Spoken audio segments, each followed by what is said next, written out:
بات میرے آقا صلی اللہ تعالی علیہ وسلم کے معراج، اب یہاں سے سدرۃ المنتہا کے بعد جو مقامات تھے اللہ رب العزت کے حضور جو میرے آقا گئے ہیں، اللہ اکبر، وہ کیفیت کو ہم بیان نہیں کر سکتے، وہ کیسی تھی، وہ کون سی جگہ تھی، اور میرے رب کو میرے آقا نے کیسے دیکھا۔ حضور صلی اللہ علیہ وسلم سے پوچھا بھی صحابہ نے، تو حضور نے اتنا کہا، میں نے میرے رب کو بہت حسین شکل میں دیکھا ہے، لیکن کوئی چہرہ ایسا تھا یا کوئی ہاتھ تھا، کوئی پیر تھا، معاذ اللہ، اللہ کے لیے کوئی جسم ثابت نہیں کر سکتے۔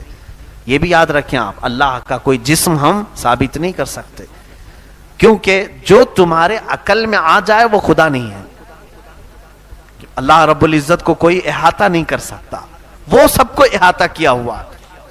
اب یہاں سے میرے آقا صلی اللہ تعالی علیہ وسلم فرماتے ہیں، مجھے آواز آئی اپنے رب کی طرف سے، اے احمد قریب آؤ، اے احمد قریب آؤ، اے احمد قریب آؤ۔ میرے آقا کا آسمانوں میں احمد نام ہے، زمینوں میں محمد نام، احمد بلایا جا رہا تھا۔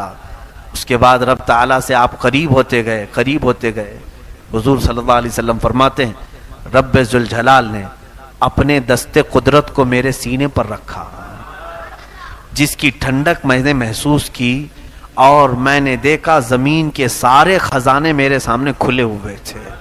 میں نے آسمانوں اور زمینوں کی ساری چیزیں دیکھ لیں، اسی وقت میں نے پوری کائنات کو دیکھ لیا۔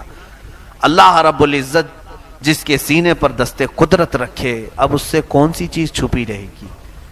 اسی لیے میرے عزیزو، ہماری یہ محفل بھی میرے آقا کی نظروں سے چھپی ہوئی نہیں ہے۔ اللہ نے اپنے رسول کو وہ طاقت و قوت اور تصرف عطا فرمایا۔ اب اندازہ کریں، حضور پاک صلی اللہ علیہ وسلم فرماتے ہیں، اب جو راز و نیاز کی باتیں ہوئیں اللہ اور اس کے محبوب کے درمیان، اس کی ساری تفصیلات تو ہیں نہیں۔ اللہ تبارک تعالیٰ نے اپنے نبی سے کیا باتیں فرمائی، بہت ساری باتیں تھیں، لیکن جو امت کے لیے تھی وہ اہم باتیں تھیں۔ حضور پاک صلی اللہ تعالیٰ علیہ وسلم کو اس وقت میرے رب نے ایک آپشن دیا، اختیار دیا۔ ویسے تو خود اللہ نے بلایا ہے، آج میرے آقا جو مانگتے وہ مل جاتا، اور ملا بھی۔ اندازہ کرے، حضور صلی اللہ علیہ وسلم سے رب تعالیٰ یہ فرما رہا ہے، اے محبوب، آج تمہاری کوئی حاجت ہو تو بیان کر دو۔ اگر رسول پاک صلی اللہ علیہ وسلم، کیونکہ میرے آقا نے کبھی یہ نہیں کہا کہ مولا مجھے اب کسی چیز کی حاجت نہیں، بلکہ ہمیشہ ہم تیرے محتاج ہی ہیں۔ یہ وہ زمانہ تھا جب مکہ والے ستا رہے تھے، یہ وہ زمانہ تھا جب مکہ والے صحابہ کو گھسیٹا کرتے تھے، حضور پر سوشل بائیکاٹ کے قانون لگائے تھے، بہت ساری پابندیاں کی تھیں، پریشان کیے ہوئے تھے۔ میرے آقا صلی اللہ تعالیٰ علیہ وسلم اللہ تعالیٰ سے عرض کرتے کہ مولا یہ ساری کلفتیں آزاد ہو جائیں، مکہ میں بڑا محل مل جائے، عیش سے میرے سارے ساتھی، میرے صحابہ زندگی گزارے۔ حضور صلی اللہ تعالیٰ علیہ وسلم سے جب رب تعالیٰ نے فرمایا، اے محبوب، آج تمہاری کوئی حاجت ہے تو بیان کرو، میرے آقا صلی اللہ علیہ وسلم نے فرمایا، مولا ایک حاجت ہے میری، ایک حاجت ہے میری۔ تو رب نے فرمایا، کہو میرے محبوب۔ میرے آقا نے عرض کیا، مولا میری امت کی بخشش میرے حوالے کرتے، میری امت کو میرے حوالے کرتے۔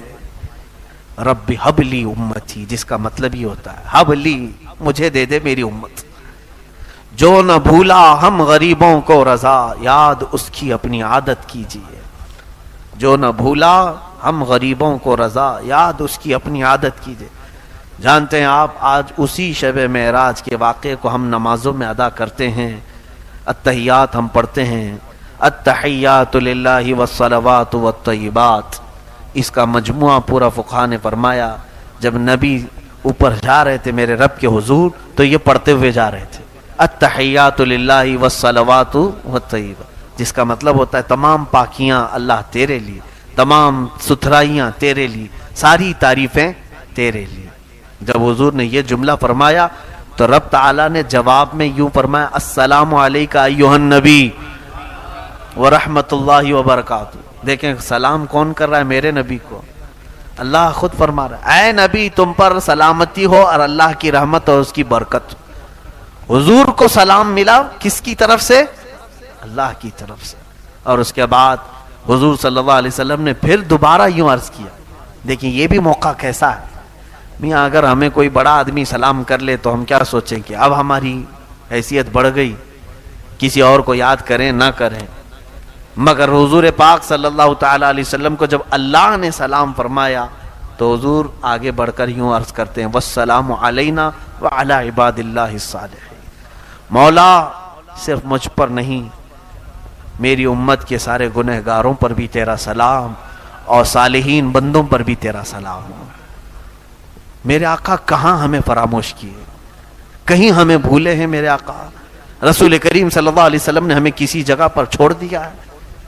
اے میرے عزیزو، اللہ کے حبیب صلی اللہ علیہ وسلم نے جب یہ عرض کیا، سارے ملائکہ سن رہے تھے اللہ کا کلام اور نبی کا یہ کلام.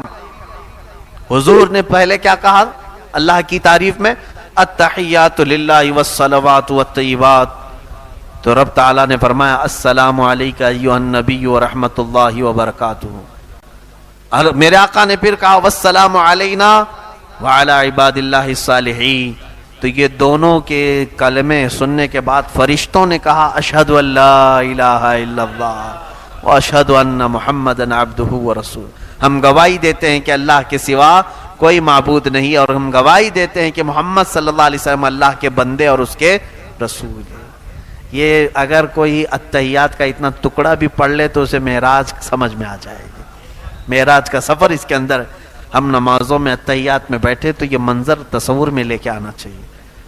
یہ منظر تصور میں لے کے آئیں کہ رسول پاک نے یہ جملے ادا کیے تھے، پھر میرے مولا نے اپنے نبی کو سلام کیا تھا، اور اس کے بعد میرے آقا نے ہم غریبوں کو یاد کیا تھا، پھر فرشتوں نے سب شہادت بیان کی تھی، ہم بھی کیوں نہ فرشتوں کی شہادت بیان کریں. میرے عزیزو، رسول پاک صلی اللہ تعالی علیہ وسلم جب وہاں سے چلنے لگے تو رب تبارک و تعالیٰ سے آپ نے ایک سوال کیا، مولا مجھے تو نے انعام میں یہاں تک بلایا. دیکھیں کہاں کہاں حضور پاک ہمارا خیال فرماتے ہیں کہ سب یہاں تک آ نہیں سکیں گے، سب تیرے دربار تک یہاں تک نہیں پہنچ سکیں گے.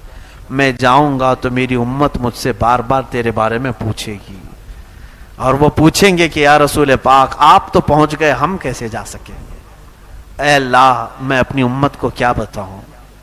توجہ، رب تعالیٰ نے فرمایا اے محبوب میں ایک تحفہ تمہاری امت کو دیتا ہوں، اگر وہ اس پر عمل کرے گی تو ہر سجدے میں انہیں معراج ہوگی. وہ ہے نماز کا تحفہ. اللہ رب العزت نے 50 نمازیں فرض کی امت محمدیہ پر. کہا کہ رسول یہ لے جائیں 50 نمازیں اپنی امت کو پڑھنے کا حکم فرمائیں کہ وہ دن اور رات میں 50 نمازیں پڑھیں. میں سوچتا ہوں ہیں تو گھنٹے 24، اگر 50 نمازیں فرض ہوتی تو آدھے گھنٹے سے پہلے اذان ہونے لگ جاتی. نہیں، 24 گھنٹے میں اگر آدھے گھنٹے پر بھی ہو تو 48 نمازیں ہوتی، پھر 2 بج جاتی تھی. 50 نمازیں 24 گھنٹے میں کیسے ادا کرتے؟ بڑا مسئلہ تھا. اللہ رب العزت نے بھی ظاہر سی بات ہے وہ بندوں پر عسر تکلیف تو نہیں چاہتا، حرج میں نہیں ڈالتا. مولا اتنا ہی دیتا ہے حکم جتنا بندے اٹھا سکتے. تو جب یہ آدھے گھنٹے میں نماز، ہر آدھے گھنٹے میں کہاں سے آئے گا بندہ؟ رب بھی جانتا ہے، لیکن پھر فرض کیا کیوں؟ اس کی بڑی حکمت ہے. حضور صلی اللہ علیہ وسلم وہ 50 نمازیں لے کر کے آئے. یہ کسی آسمان پر حضرت موسیٰ علیہ السلام سے ملاقات ہوئی. موسیٰ علیہ السلام بھی 6 یا 5ویں آسمان پر حضرت حضور صلی اللہ علیہ وسلم سے ملاقات کی اور پوچھا کہ کیا آپ کی بات ہوئی؟ حضور نے بتایا، کہا میری امت کو اللہ نے 50 نمازیں عطا کی. موسیٰ علیہ السلام نے کہا اے رسول واپس جائیں اپنے رب سے کہیں کہ کم کر دے، آپ کی امت اتنا نہیں کر پائے گی. کیا کہا حضرت موسیٰ علیہ السلام نے؟ آپ کی امت نہیں کر پائے گی. اب یہاں دیکھیں میرے آقا کے علم غیب پر سوال کرنے والے ہیں. آج 5 وقت کی نمازیں پڑھ رہے ہیں کہ 50 پڑھ رہے ہیں؟ 5 پڑھ رہے ہیں نا. موسیٰ علیہ السلام کو یہ کیسے معلوم تھا کہ امت 50 نہیں پڑھ پائے گی؟ جب موسیٰ علیہ السلام کو یہ غیب کا علم تھا تو میرے نبی کو کتنا غیب کا علم ہوگا؟ موسیٰ علیہ السلام ہی نے تو کہا. حضور صلی اللہ علیہ وسلم گئے، رب تعالیٰ سے عرض کیا مولا اس میں کچھ کم کر دے. 5 کم ہوئی، 45 لے کر آئے. پھر موسیٰ علیہ السلام نے روکا، کہا اور کم کرائے. 9 مرتبہ حضور کا جانا آنا ہوا ہے. کتنی مرتبہ؟ 9 مرتبہ حضور صلی اللہ علیہ وسلم رب تعالیٰ کے حضور جاتے، کم کراتے، آتے۔ اب یہاں پر بھی بعض مفسرین نے لکھا ہے کہ ایک ہی بار میں ڈائریکٹ 45 کم کرا کے آ جاتے۔ اللہ کو بھی معلوم ہے جب حضور صلی اللہ تعالیٰ علیہ وسلم 5 لے کر کے آئے تھے، 45 گھٹ گئی، کتنی بچی؟ 5۔ تو حضرت موسیٰ علیہ السلام نے پھر کہا اور جائیے کم کرائیے، تب میرے آقا نے کہا اب مجھے شرم آ رہی ہے، اب حیا آتی ہے، اس سے کم کراؤ۔